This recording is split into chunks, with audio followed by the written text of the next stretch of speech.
और आगे बढ़ते हैं आज की एक और बड़ी कहानी की ओर। बात बंगाल की है। बंगाल में दीदी वर्सेस दो भाईजान 2026 के बंग जंग में ये नया चैप्टर आज जुड़ गया है। खुद को बंगाल के ओवैसी कहने वाले हुमायूं कबीर और असदुद्दीन ओवैसी के गठबंधन का एक नया चैप्टर खुला है। मुर्शिदाबाद में नई बाबरी मस्जिद की बुनियाद रखने वाले हुमायूं कबीर के साथ एआईएमआईएम के असदुद्दीन ओवैसी ने चुनावी गठजोड़ की नींव रखी है। अब इस बुनियाद पर बंगाल चुनाव में किसके लिए जीत का महल खड़ा होगा और कौन हार के खंडरों में जाएगा, ये तो चुनाव के बाद 4 मई को पता चलेगा। लेकिन ओवैसी के इस ऐलान के बाद ममता बनर्जी कैसे दो तरफा चक्रव्यूह में घिर गई हैं, सबसे पहले इसकी एक झलक देख लीजिए।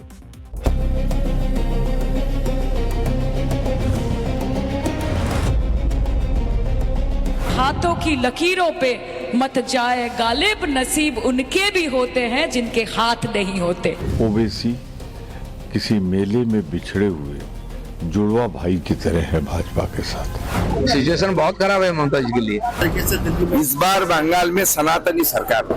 हुमायूं कबीर के साथ ओवैसी साहब का जाना मेरी समझ में नहीं आता।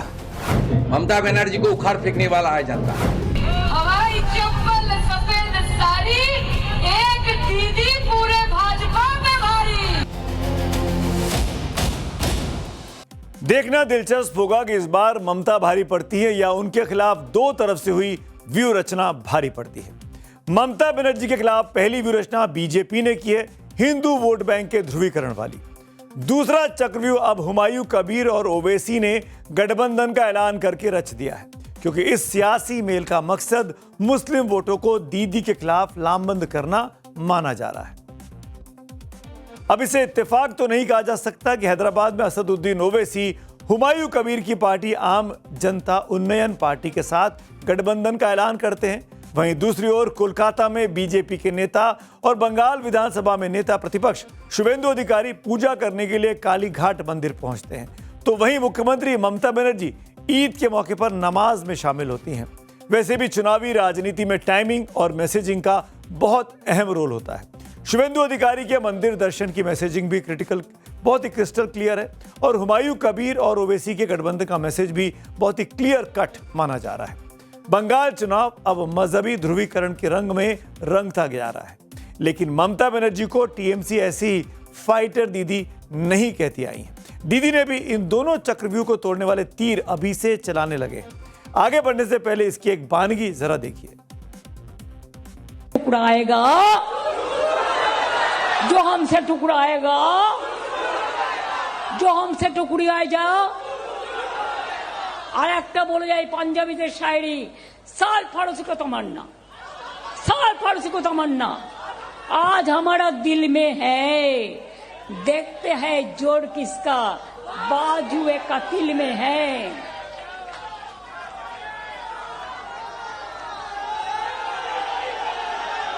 मुद्दा लाख बुरा चाहे तो क्या होता है, वही होता है जो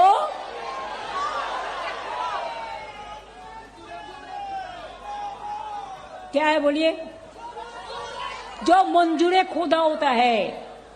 माँ दुर्गार कथा बोली, ओम सर्वमंगल मंगल्ये शिवे सर्वार्थ साधिके शरण्ये त्र्यंबके गौरी नारायणी नमस्तुते सृष्टि स्थिति विनाशनं शक्तिभूते सनातनी गुणश्रयी गुणमयी नारायणी नमस्तुते।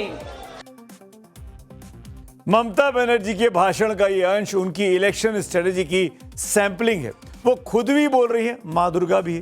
हिंदुत्व के मुद्दे पर बीजेपी के शुभेंदु अधिकारी फ्रंट फुट पर खेल रहे हैं। वहीं बाबरी के नाम पर मुसलमानों को ममता से दूर करने में लगे हुमायूं कबीर की जनता उन्नयन पार्टी से असदुद्दीन ओवैसी की एआईएमआईएम का गठबंधन होना ममता के लिए कोई अच्छी चीज नहीं है। 2 दिन बाद 25 मार्च को बैरिस्टर ओवैसी और हुमायूं कबीर साथ साथ प्रेस कॉन्फ्रेंस कोलकाता में करेंगे। असदुद्दीन ओवैसी की एआईएमआईएम और हुमायूं कबीर की जनता उन्नयन पार्टी बंगाल की 182 सीटों पर मिलकर ताल ठोक सकती है। एआईएमआईएम बीरभूम, मुर्शिदाबाद और मालदा की 8 सीटों पर चुनाव लड़ेगी। लेकिन इस गठबंधन को लेकर तरह तरह के दावे भी अब किए जा रहे हैं। ঠান্ডার মধ্যে আমাদের এমপিরা প্রতিবাদ করেছে।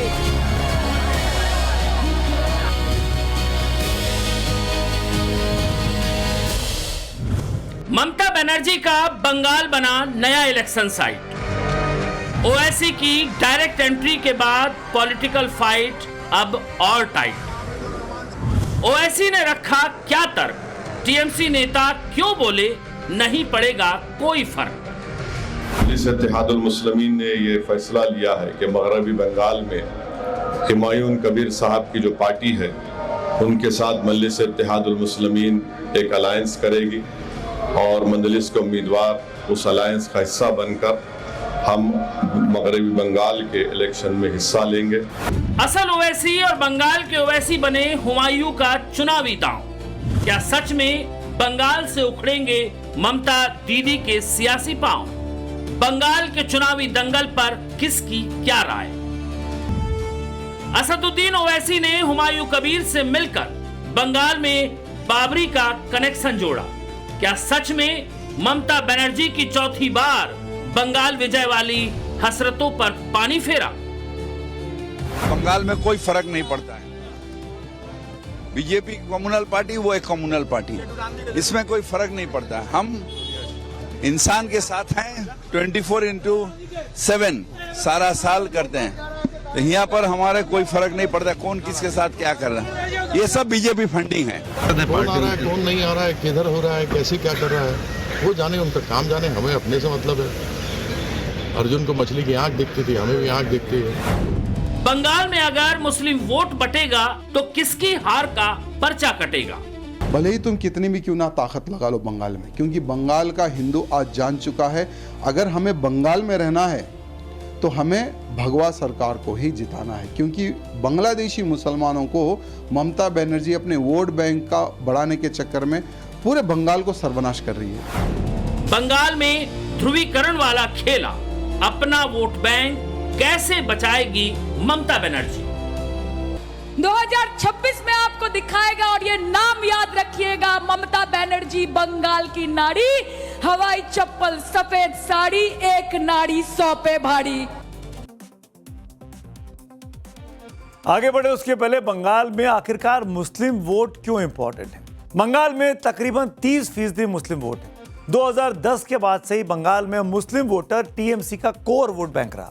ममता बनर्जी की जीत की हैट्रिक में जो पिछले 3 चुनाव उन्होंने जीते, उसमें मुस्लिम वोटरों की भूमिका सबसे बड़ी रही। बंगाल के चुनावी नतीजे भी इस बात के गवाह हैं। 2011 में ममता बनर्जी के लिए बंगाल के मुसलमानों ने लेफ्ट से किनारा कर लिया था और 2021 में बंगाल के मुसलमानों ने ममता के लिए कांग्रेस का साथ भी छोड़ दिया था। अब देखने वाली बात यह होगी कि 2026 में, यानी अभी जो चुनाव हो रहे हैं, उसमें बंगाल के मुसलमान हुमायूं कबीर और ओवैसी के गठबंधन या फिर ममता बनर्जी की पार्टी में से किसको चुनते हैं। अगर पिछले विधानसभा चुनाव के नतीजों पर गौर करें तो आपको जानकर आश्चर्य होगा, बंगाल में जहां पर 15% से अधिक मुसलमान हैं, ऐसी 85 मुस्लिम बहुल सीटों में, उनमें टीएमसी ने 2021 में 75 सीटें जीती थी, यानी 88% सीटों पर टीएमसी जीतती है। वहीं 101 सीटें ऐसी है जहां पर 30% से ज्यादा मुसलमान वोटर हैं। इनमें टीएमसी ने 97 सीटें हासिल की, मतलब 96% सीटों पर टीएमसी जीतती है। और जिन 47 सीटों पर 50% से अधिक मुस्लिम वोटर हैं, उन सभी 47 सीटों पर टीएमसी जीती थी 2021 में, यानी 100% का स्ट्राइक रेट, यानी मुसलमानों की पहली पसंद दीदी रही है। अब इस बार क्या होगा, यह देखने वाली बात होगी, क्योंकि हुमायूं कबीर ओवैसी गठबंधन उसी मुस्लिम वोट बैंक को तोड़ने की कोशिश करेंगे। हुमायूं कबीर तो कह चुके हैं कि बंगाल में अगर सीएम नहीं तो पहली बार मुस्लिम डिप्टी सीएम बनेगा। ओवैसी का ट्रैक रिकॉर्ड की बात कर लेते हैं।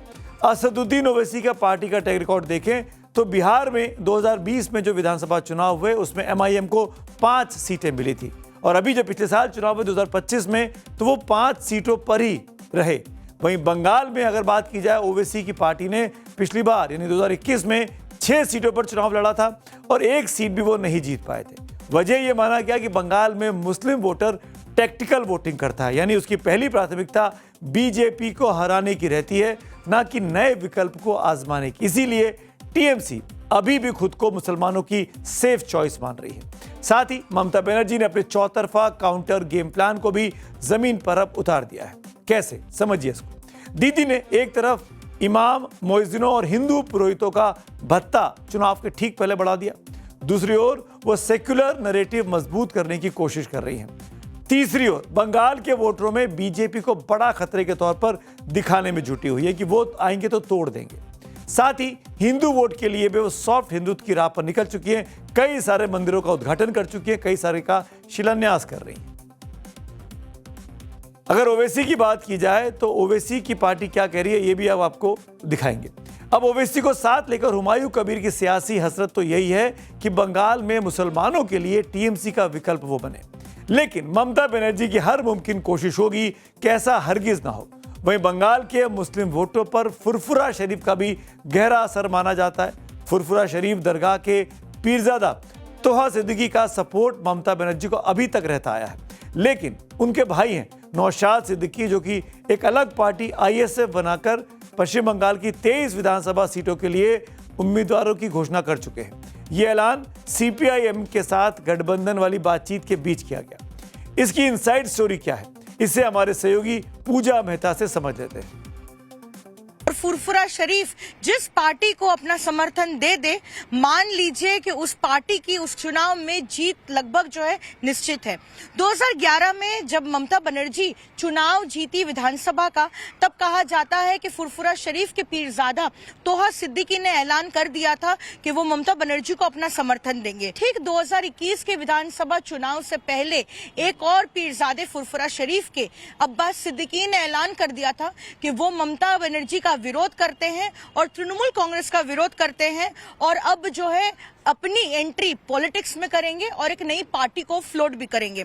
उसके बाद 2021 से ठीक चुनावों से पहले एक नई पार्टी का जो है फॉर्मेशन हुआ, उसे फ्लोट किया गया और उसे इंडियन सेक्युलर फ्रंट का जो है नाम दिया गया। लेकिन अब्बास सिद्दीकी जो है उस पार्टी से थोड़ा हटकर रहे और अपने भाई नौशाद सिद्दीकी को जो है उस पार्टी को लीड करने के लिए कहा।